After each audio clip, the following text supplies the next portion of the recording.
ગુજરાતવાસીઓએ ગરમીથી શેકાવા તૈયાર રહેવું પડશે, કારણ કે હવામાન વિભાગ દ્વારા આગામી 4 દિવસ માટે હીટ વેવની આગાહી કરી છે, જેમાં 13 જિલ્લાઓમાં એલર્ટ પણ આપવામાં આવ્યું છે। રાજ્યમાં માર્ચ મહિનાની શરૂઆતમાં જ હીટ વેવની પણ શરૂઆત થઈ ચૂકી છે। હવામાન વિભાગે 10 થી 13 માર્ચ સુધીમાં રાજ્યના અલગ અલગ જિલ્લાઓમાં યલો એલર્ટ જાહેર કરીને હીટ વેવની આગાહી કરી છે, જ્યારે રાજકોટમાં તો તાપમાનનો પારો 41 ડિગ્રીને પાર પહોંચી ગયો છે। રાજ્યના 13 જિલ્લાઓમાં યલો એલર્ટ અપાયું છે, જેમાં બનાસકાંઠા, સાબરકાંઠા, ગાંધીનગર, અમદાવાદ, સુરત, વલસાડ અને દમણમાં હીટ વેવની આગાહી કરાઈ છે, જ્યારે સૌરાષ્ટ્રના સુરેન્દ્રનગર, રાજકોટ, જૂનાગઢ, અમરેલી, ભાવનગર અને બોટાદમાં હીટ વેવની આગાહી વ્યક્ત કરાઈ છે।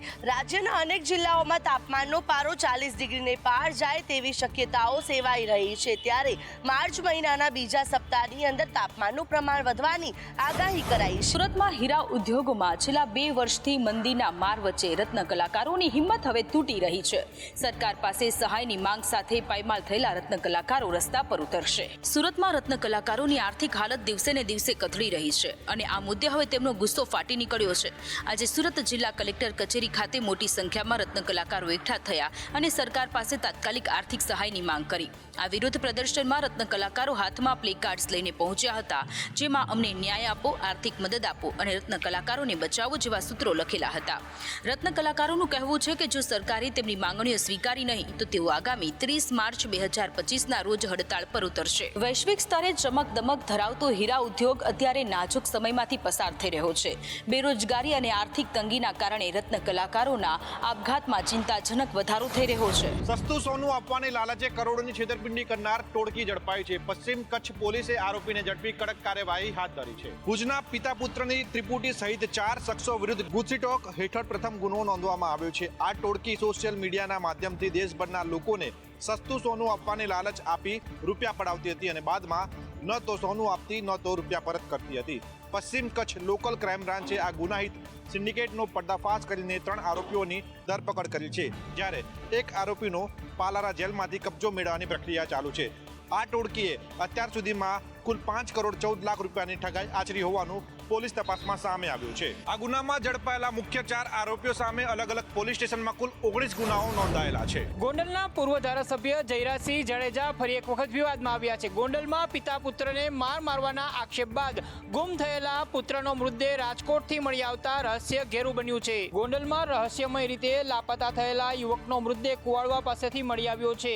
એક સપ્તાહ પૂર્વે યુવક ગુમ થયો હતો, જે અંગે પિતાએ ફરિયાદ પણ કરી હતી, પરંતુ આ તમામની વચ્ચે પિતાએ 2 ફેબ્રુઆરીએ ગણેશ ગોંડલ અને તેના માણસોએ પુત્રને માર્યાના આક્ષેપો સાથે અરજી કરી હતી। યુવકની હત્યા કરવામાં આવી હોવાનો પરિવારજનોનો દાવો કરી રહ્યા છે, જ્યારે પોલીસે બનાવ અકસ્માતે મોત થયા હોવાનું જણાવી રહી છે। ત્યારે મૃતકના બહેને કહ્યું કે ગોંડલ પીઆઈ દેસાઈ સાથે વાત કરી હતી, તેમણે જયરાજસિંહ જાડેજાના બંગલાના સીસીટીવી જોયા હોવાનું મને કહ્યું હતું। મૃતકની બહેને સમગ્ર મામલે સીબીઆઈ તપાસની માંગ કરી છે। યુવાનનું મોત હત્યાથી થયું છે કે પછી અકસ્માતથી થયું છે, આ અંગે રહસ્ય ઘેરું બન્યું છે, પરંતુ આ વાતને લઈને હાલ પરિવારજનો ન્યાયની માંગણી કરી રહ્યા છે। ગુજરાત યુનિવર્સિટીમાં ફી વધારો કરવામાં આવતા એનએસયુઆઈના કાર્યકર્તાઓએ વિરોધ નોંધાવ્યો। કુલપતિના ઘરનો ઘેરાવ કરવાના પ્રયત્ન કરતી વખતે એનએસયુઆઈના કાર્યકર્તાઓની પોલીસે અટકાયત કરી હતી। ગુજરાત યુનિવર્સિટીમાં તાજેતરમાં જ બીકોમથી લઈને પીએચડીના કોર્સમાં 1800 રૂપિયાથી લઈને 5500 રૂપિયા સુધીનો ફી વધારો કરાયો છે। આ ફી વધારો નવા શૈક્ષણિક સત્રથી લાગુ કરવામાં આવશે। ફી વધારાને લઈને કોંગ્રેસી વિદ્યાર્થી પાંખ એનએસયુઆઈ દ્વારા ગત અઠવાડિયે વિરોધ કરવામાં આવ્યો હતો। ફી વધારો પરત ખેંચવાની માંગણી કરવામાં આવી હતી। જો ફી વધારો પરત ન ખેંચાય તો યુનિવર્સિટીનો ઘેરાવ કરવાની ચીમકી આપવામાં આવી હતી, જેને લઈને આજે એનએસયુઆઈ દ્વારા કુલપતિના ઘરનો ઘેરાવ કરવામાં આવ્યો હતો। આ દરમિયાન પોલીસે રસ્તામાં જ કાર્યકરોની ટીંગાટોળી કરીને અટકાયત કરી હતી। ફી વધારો પરત ન ખેંચાય ત્યાં સુધી આંદોલન કરવાની એનએસયુઆઈના કાર્યકર્તાઓએ ચીમકી ઉચ્ચારી હતી। ગુજરાત પોલીસમાં હાર્ટ એટેકનું જોખમ વધી રહ્યું છે। તાજેતરમાં જ એક અઠવાડિયામાં પીઆઈ સહિત 3 પોલીસ કર્મચારીઓના હાર્ટ એટેકથી મૃત્યુ થયા। મોડી રાત્રે ક્રાઇમ બ્રાન્ચમાં ફરજ બજાવતા હેડ કોન્સ્ટેબલ નરેશ પટણીનું ચાલુ ડ્યુટીએ હાર્ટ એટેક આવતા મૃત્યુ નિપજ્યું છે। નરેશ પટણીના મોતથી ક્રાઇમ બ્રાન્ચમાં શોકનો માહોલ છવાયો છે। નરેશ પટણી એકદમ શાંત સ્વભાવના તેમજ ઉદાર જીવના હતા। નરેશ પટણીના અચાનક મૃત્યુ થતાં તેમના પરિવાર સહિત ક્રાઇમ બ્રાન્ચના અધિકારીઓ શોકમાં છે। થોડા દિવસ પહેલા શહેરના ગુમતીપુર હેડક્વાર્ટરમાં પરેડ દરમિયાન પોલીસ કોન્સ્ટેબલ અર્જુનસિંહનું હાર્ટ એટેકથી નિધન થયું હતું, જ્યારે ગાંધીનગરના ડીજી ઓફિસમાં ફરજ બજાવતા પીઆઈ આર.એલ. ખરાડીનું પણ તાજેતરમાં જ હાર્ટ એટેકના કારણે અવસાન થયું છે. સતત કામનો તણાવ અને અનિયમિત જીવનશૈલીના કારણે ગંભીર બીમારીઓ થતી હોવાના તારણો સામે આવ્યા છે, ત્યારે પોલીસમાં હાર્ટ એટેકનું કારણ પણ આવું જ કંઈક હોઈ શકે છે. ગુજરાત વિધાનસભાનું બજેટ સત્ર ચાલી રહ્યું છે, ત્યારે ગુજરાતના કલાકારોએ ગૃહની કામગીરી નિહાળી હતી. રાજ્યના લોક સાહિત્યકારોને વિધાનસભા અધ્યક્ષ શંકર ચૌધરીએ આમંત્રણ આપ્યું હતું અને રાજ્યના તમામ કલાકારો ગૃહની કામગીરી નિહાળવા પહોંચ્યા હતા. જેમાં ગીતા રબારી, ભીખુદાન ગઢવી, માયાભાઈ આહિર, કીર્તિદાન ગઢવી અને રાજભા ગઢવીએ પણ ગૃહમાં હાજરી આપી હતી. મુખ્યમંત્રી સહિત તમામ ધારાસભ્યોએ કલાકારોને આવકાર્યા હતા, જ્યારે તમામ કલાકારોએ આમંત્રણ બદલ અધ્યક્ષનો આભાર માન્યો હતો. જે કાંઈ ગુજરાત રાજ્યમાં જે કાંઈ પ્રક્રિયા થતી હોય એ આ વિધાનસભા નિર્ણય લેતી હોય છે. ત્યાં બેસીને અમે આજે પહેલીવાર બધા કલાકારો એ વિધાનસભાની ચર્ચા સાંભળી અને અમારા દરેક કલાકારો વતી હું હર્ષ વ્યક્ત કરું છું. ધારાસભ્ય જીતુ વાઘાણીએ પણ સમય કાઢીને ગૃહની કામગીરી નિહાળવા આવેલા કલાકારોનો આભાર માન્યો હતો. દ્વારકામાં ફૂલડોળ ઉત્સવમાં કાળિયા ઠાકોર સંગ રંગે રમવા ભક્તોમાં હાલ અનેરો ઉત્સાહ જોવા મળ્યો છે. ફૂલડોળ ઉત્સવમાં સહભાગી થવા દૂર દૂરથી હજારોની સંખ્યામાં કૃષ્ણ ભક્તો પગપાળા દ્વારકા પહોંચી રહ્યા છે. પદયાત્રીઓને રહેવા, જમવા, આરામ કરવા સહિતની સુવિધાઓ મળી રહે તે માટે અનેક સ્થળોએ સેવા કેમ્પો ધમધમી રહ્યા છે. ત્યારે જામનગરથી દ્વારકા જતો હાઈવે જય રણછોડ, માખણ ચોરોના નારાથી ગુંજી રહ્યો છે. હોળીના દિવસ સુધીમાં 1 લાખથી વધુ લોકો દ્વારકા પહોંચશે તેવો અંદાજ પણ તંત્ર દ્વારા આપવામાં આવ્યો છે. આમ આશા કે હું દ્વારકા જઈ શકું. આજ મારો ફર્સ્ટ ડે છે, પણ મને આમ અંદરથી છે કે મને કાનુડો ત્યાં સુધી પહોંચાડી જ દેશે.